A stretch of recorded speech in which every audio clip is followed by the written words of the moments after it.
সবাই কেমন আছেন? আশা করি সবাই খুব ভালো আছেন, আমরাও ভালো আছি। আজকে খুব সহজেই ঘরোয়াভাবে কীভাবে চিকেন বিরিয়ানি করা যায় সেটা রেসিপি আপনাদের সাথে শেয়ার করলাম। তাই জন্য হাফ কিলো চিকেনের মধ্যে সামান্য পরিমাণ দই, তাতে লঙ্কার গুঁড়ো, হলুদ গুঁড়ো, জিরে গুঁড়ো, ধনে গুঁড়ো দিয়ে ভালোভাবে মিক্স করে নিতে হবে। কিন্তু তার আগে আমি গোলমরিচের গুঁড়ো, বিরিয়ানির মশলা এবং আমি কালারের জন্য কাশ্মীরি লাল মরিচও ইউজ করেছিলাম। ও তারপরে আমি ম্যারিনেট করার জন্য একটু লেবু দিয়ে ভালোভাবে ম্যারিনেশন করে ওটাকে কিছুক্ষণের জন্য মোটামুটি আপনারা 30 মিনিটের জন্য ছেড়ে দেবেন। ও হ্যাঁ, অবশ্যই সরষের তেলটা স্কিপ করবেন না। সরষের তেল দিয়ে ভালোভাবে ম্যারিনেশন করে রাখবেন চিকেনটাকে 30 মিনিটসের জন্য। চিকেন ম্যারিনেট হয়ে যাওয়ার পর আমাদের প্রথম কাজ হচ্ছে আলুগুলোকে কেটে নেওয়া। আলুগুলোকে গোল গোল করে কেটে নিতে হবে আর মশলাটা রেডি করা। মশলা রেডি করার জন্য মিক্সিতে আমি দুটো বড় সাইজের পেঁয়াজ এবং দুটো বড় সাইজের রসুন নেওয়ার পর লঙ্কা দিয়ে ভালোভাবে পেস্ট করে নিয়েছি। পেঁয়াজগুলোকে কুচু কুচু করে নিয়েছি, কুচু কুচু করে লাল লাল করে বেরেস্তা যেভাবে ভেজে নিলে চালটা ভিজিয়ে নিতে হবে। চালটা আমি 2 কোটার মতন চাল নিয়েছি। চাল নিয়ে তারপর গুঁড়ো মশলাটা যেটা আমরা দেবো জলের মধ্যে সেটা রেডি করে নিয়েছি।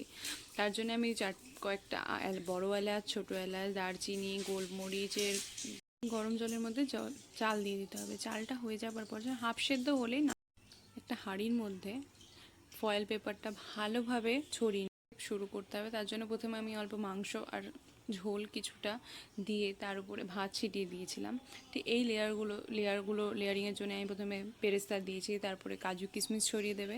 কাজু কিশমিশ ছড়িয়ে দেওয়ার পর আমি কেওড়ার জল এবং গোলাপ জল এবং আতর দিয়ে আমি কেশর দুধটা রেডি করেছিলাম। কেশর দুধটা খুব ভালোভাবে ছড়িয়ে দিতে হবে। তারপর হালকা করে ঘি ছড়িয়ে দেবেন, লবণ ছড়িয়ে দেবেন, বিরিয়ানির মশলা এবং গোলমরিচের গুঁড়োটাকে ভালোভাবে ছিটিয়ে দিতে হবে। ঠিক এইভাবে সমস্ত প্রসেসটা করতে হবে। প্রত্যেকটা লেয়ার আপনি ঠিক এইভাবে একদম এইভাবে সাজাতে হবে। লেয়ারগুলো ভালোভাবে সাজানো হয়ে গেলে তারপরে ফয়েল পেপার দিয়ে ভালোভাবে হাঁড়িটাকে বন্ধ করে দিতে হবে, যাতে কোনোভাবে ভাপটা বেরিয়ে না যায়। ভাপ বেরিয়ে গেলে বিরিয়ানিটা ভালো হবে না, ভাতটা থকথকা হয়ে যেতে পারে। ভালোভাবে একদম ভালো খুলে নিয়ে ভালোভাবে সার্ভ করে দিন।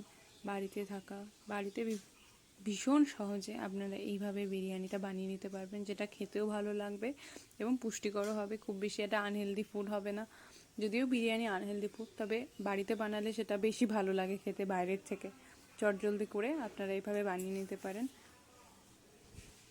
ভিডিওটা ভালো লাগলে অবশ্যই লাইক এবং সাবস্ক্রাইব করবেন, চ্যানেলটাকে সাপোর্ট করবেন। আপনাদের ভালোবাসা ভীষণ প্রয়োজন। Thank you.